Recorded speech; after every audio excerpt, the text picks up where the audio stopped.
Trunk Nation. What the hell is going on in there? Sirius XM. Fantastic. Faction Talk. We start our calls on anything you want in rock music today. And again, don't forget, tomorrow live and Wednesday live. First caller is Barden here on Trunk Nation on this Monday. Hey, Barden. Hey, Eddie, thanks for taking my call. Happy Thanksgiving. You too. Well, I want to start off with a disclaimer, Eddie, that any criticisms I have, it's coming from me, not from you. So I'll start off with that, so you can use that for yourself. Yeah, we need those disclaimers sometimes. That's good. I'm glad you did that, Barden. So fire away. Yeah, so I want to talk about your buddy, Mr. Hagar, Sammy. All right. I gotta tell you, Eddie. A lot of people feel the way I feel, and I would love to have a back and forth with you about this. But just give me a moment just to say some stuff. Number one, there is no drama from Alex Van Halen. All of the drama being created is from Sammy Hagar. Alex has been dignified. His book he's approached it so respectful. He wrote a book that covered a certain aspect of his career, ending in 1984, and that was what he chose to do. He by excluding anything after that, it has nothing to do with Sammy Hagar. It has to do with this is the choice he made. He could have trashed a lot of people. He did not do that. His book is really dignified, and it's really upsetting and sad that so many people, yourself included, Eddie, because you spoke so often how you were excited about this book. And after you went to Japan, you just don't find the time to read it. Sammy does this Rolling Stone, and by the way, I'm calling because I'm upset about the Rolling Stone thing the most. I think he's crossed lines now. He's saying that now that Alex Van Halen is rickety and that he owns the material because he clearly can't play drums now. I mean, who does he think he is? And the lie that Sammy's saying now, he's reverse engineering what he said on your show and what he said on Howard Stern's show. That, oh my God, no one's doing anything for Alex, for Eddie. I'm going to do it for him. You yourself, before you went to Japan, said, I'm so excited, I wonder what he's doing, what the show's going to be like. You expected it to be an Eddie Van Halen tribute. It was not. It's a Red Rocker tribute. And it's really upsetting to the fans because it's disrespectful. What Sammy Hagar's doing is extremely disrespectful to the legacy that is the band of Van Halen.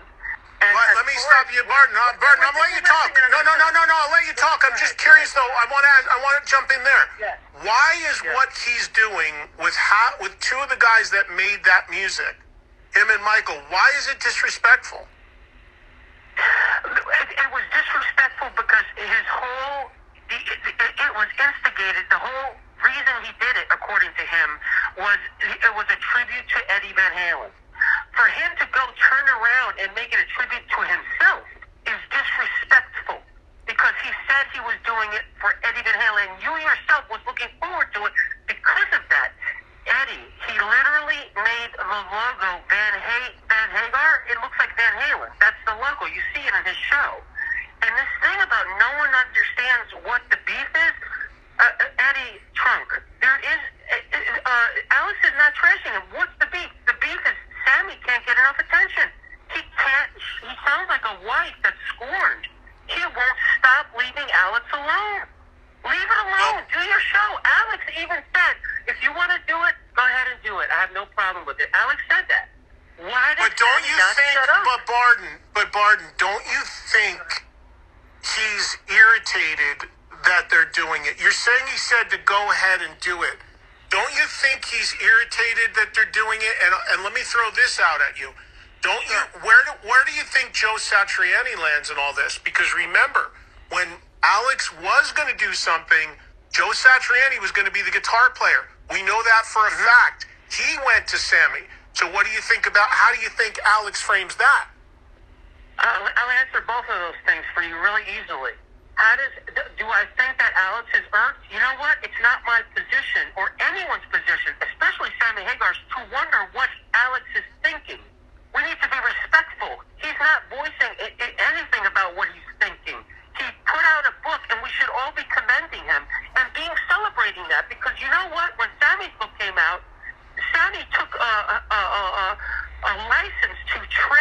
Eddie Van Halen an illness, an alcoholic illness, and mock it up there, talking about all these horrible things about Eddie. Alex didn't do that. And as far as Joe Satriani, real easy. Sammy found out that Alex was going to use Joe Satriani, so what does Sammy do? Like an ex-wife was scorned, he goes and gets Joe Satriani. It's so disrespectful, Eddie. It's so upsetting to people who love the band. You know, and by the way, I watched Live Without a Net last night just because I've been dying to call about this when the Rolling Stone thing came out. I said, let me watch Live Without a Net because I love that show. That concert was incredidible. But what Sammy's doing now, I feel like he knows it's the last chapter of his career, and with chicken foot and all this stuff, he could fill up he could fill up a club or he can't fill up these arenas. He figured out. And by the way, I gave a disclaimer, Eddie, so I can say these things. This is not coming from you. I gave a disclaimer. Sammy's figured out, wow, he can put his T-shirt on, market his tequila, which, by the way, is adding insult to injury because didn't Eddie die from alcoholism? And this guy's running around with a shirt about tequila and saying that he's supporting Eddie, and he's going to do a song for Eddie Van Halen? What? Barton. I want to stop. Go ahead. Barton, I just let you go for 6.5 minutes. I gotta go. Thank you for your call. I just let Barton go for 6.5 minutes. So I let him speak. He wanted to speak. Let him say what he had to say. So if I don't agree with people, I welcome the debate and the discussion. As long as it's respectful, and Barton was certainly respectful with his points. I only let him go because he would have went for another 6.5 minutes, and I got a ton of other calls, and I only got a 2-hour show here. But a few things on Barton's point. And again, I know no matter what I say, people are just going to say, oh, he's friends with Sammy, so he's going to defend him. True, I am friends with the guy. But I also, anyone knows anything about me knows I will call it like it is, even if it's, somebody that I am friends with. I've always done that. One of the reasons is one of the reasons why there's a couple people that he won't come on this show. But my commitment is to doing a fair, not to sound like the news here, but a fair show for you guys and keeping it real. Okay, so a few things from Barton. First of all, Sammy's selling booze connected to Eddie Van Halen. Can't give you that one, Barton. Ridiculous. Sammy has been selling alcohol forever. Has nothing to do with Eddie Van Halen.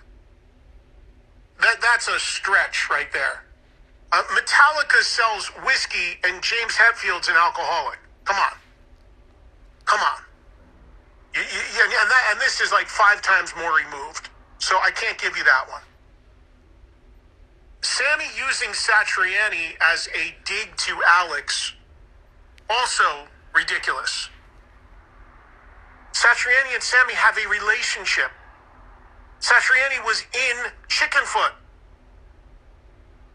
Thirdly, Alex Van Halen never did the tribute to his brother because we now know, according to his own book, because David Lee Roth refused to acknowledge his brother. You want to talk about disrespect? I mean, I let Barton go, but I'd love to hear Barton answer that one. Because that, to me, is the most head-scratching one ever. How on earth are you okay with a guy who derailed a tribute tour because he refused acknowledgement of your deceased brother, which the tour is for? But everyone's okay with that?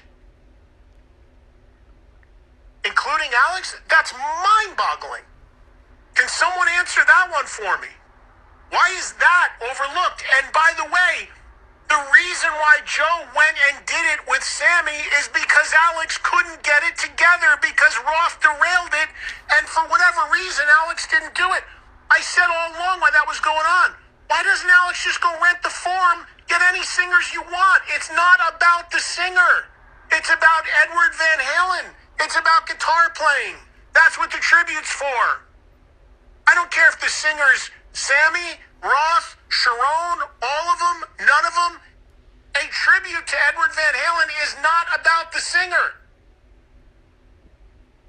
So the fact that he couldn't and didn't make that happen because of Roth, who was the height of disrespect, insane.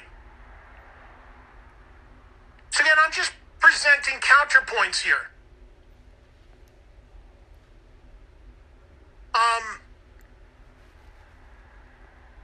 The tour being positioned from Van Halen to more of an overall tour, yeah, I agree with that.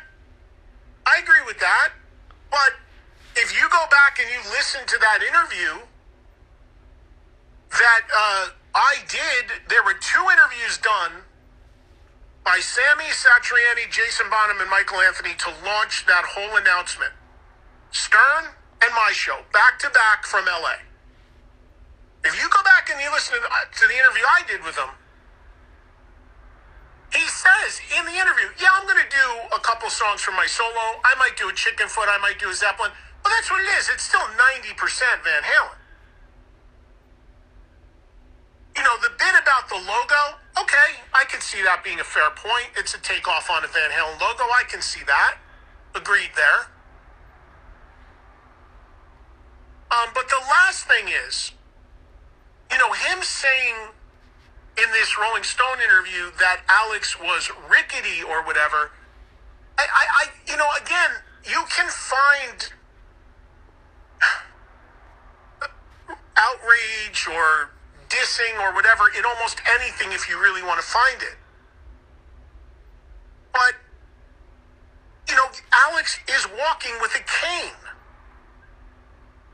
So, yeah, Alex sold all his drums.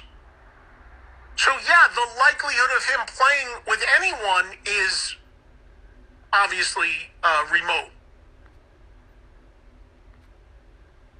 And lastly, on the book, again, back to Sammy's book.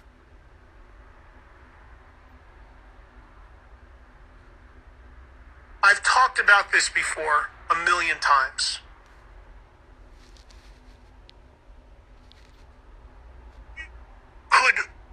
Could that have been high-roaded and left all of that stuff out about Eddie's behavior? Sure. But was it inaccurate? No. And again, if anyone saw the reunion tour, they know, and I saw it firsthand. Was any of it irreparably damaging to the history of Eddie Van Halen, the legacy? Absolutely not. Was any of it damaging to Motley Crue? Motley Crue has done multiple books and movies about how fucked up they were. Heroin, drugs, chicks, this, that, the other thing. They've made it an industry. Guns N' Roses can't stand up, heroin needles hanging out of their arm. Did it hurt them at all? Nope. Made them bigger than ever. So, let's be honest. We're talking about the world of rock and roll. Sex, drugs, rock and roll. You've heard it a million times. Is any of it hurt in terms of like the legacy of any of these acts? No. To the contrary. So yeah, could you have left it out and could you have ignored all of it? No, yeah, but it's a part of the story. Anyone who saw the reunion tour saw it unfold on stage. It's not saying anything that most people did not see with their own eyes, including me on stage.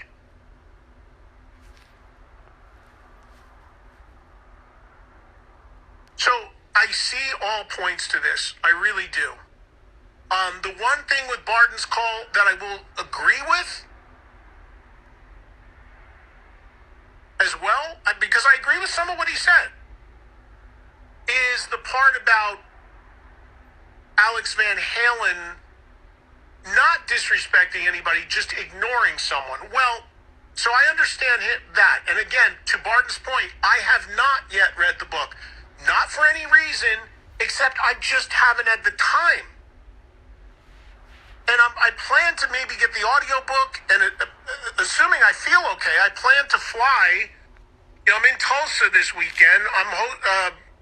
Saturday, I'm hosting a charity event at the Canes Ballroom. Quick plug for this. It's for Cancer Sucks Charity, and Stephen Piercy and Quiet Riot are playing. It's Saturday night at the Canes in Tulsa. I'll be there hosting it for a great cause. So I'm going to try to get the book and read. I do my best reading on planes. Or maybe the audiobook. I totally intend to read the book. And yes, you're correct in that Alex could have used his book to return salvo against Sammy, and he just high-roaded it, apparently, which is very respectful. Very respectful. I get that, okay? But let's also be real here. If you were the singer in Van Halen for 4 albums, one of them, one of the biggest records the band ever made, 3 of the 4 very big multi-platinum records, and multiple tours, would you not be a little bit perturbed to be put into a category of, well, we had a lot of other singers? Number one, that's not true. In the recorded history of the band, there were only 3, and one of them was only on 1 record. So they did not, in the recorded history of the band, have a lot of singers. But do you not feel that's obviously blatantly dismissive and sends a message? There are ways that you can be, quote-unquote, disrespectful. You can do it in a few different ways, and that is sending a blatant message. Let's be honest. Is it a classier way to do it? I guess. I can't argue with that, but come on. Come on. Who are we kidding here? So, Barton's point, some of them are well taken, some of them I disagree with. He's got the right to say it and feel how he wants to feel. But, some of it's just a little bit of a reach for me. Thank you, Barton, for your call. And again, I can, just like when there's always Kiss drama, I can only present to you on this show the people who will come on this show and discuss this stuff. So every time stuff went on with Kiss over the years, Peter and or Ace would always come on. Gene and Paul would not. So you're only going to get that narrative because they will come on. It doesn't mean my door's not open to them. Same scenario here. Sammy comes on. Michael comes on. Alex obviously is not coming on. I can't, he didn't have to. He doesn't owe me anything. I don't know the man. But what I'm saying is I can only present, just like I let Barton have his points, I'd let anybody have their points. But I can only give you the sides that will acknowledge, will engage in conversation.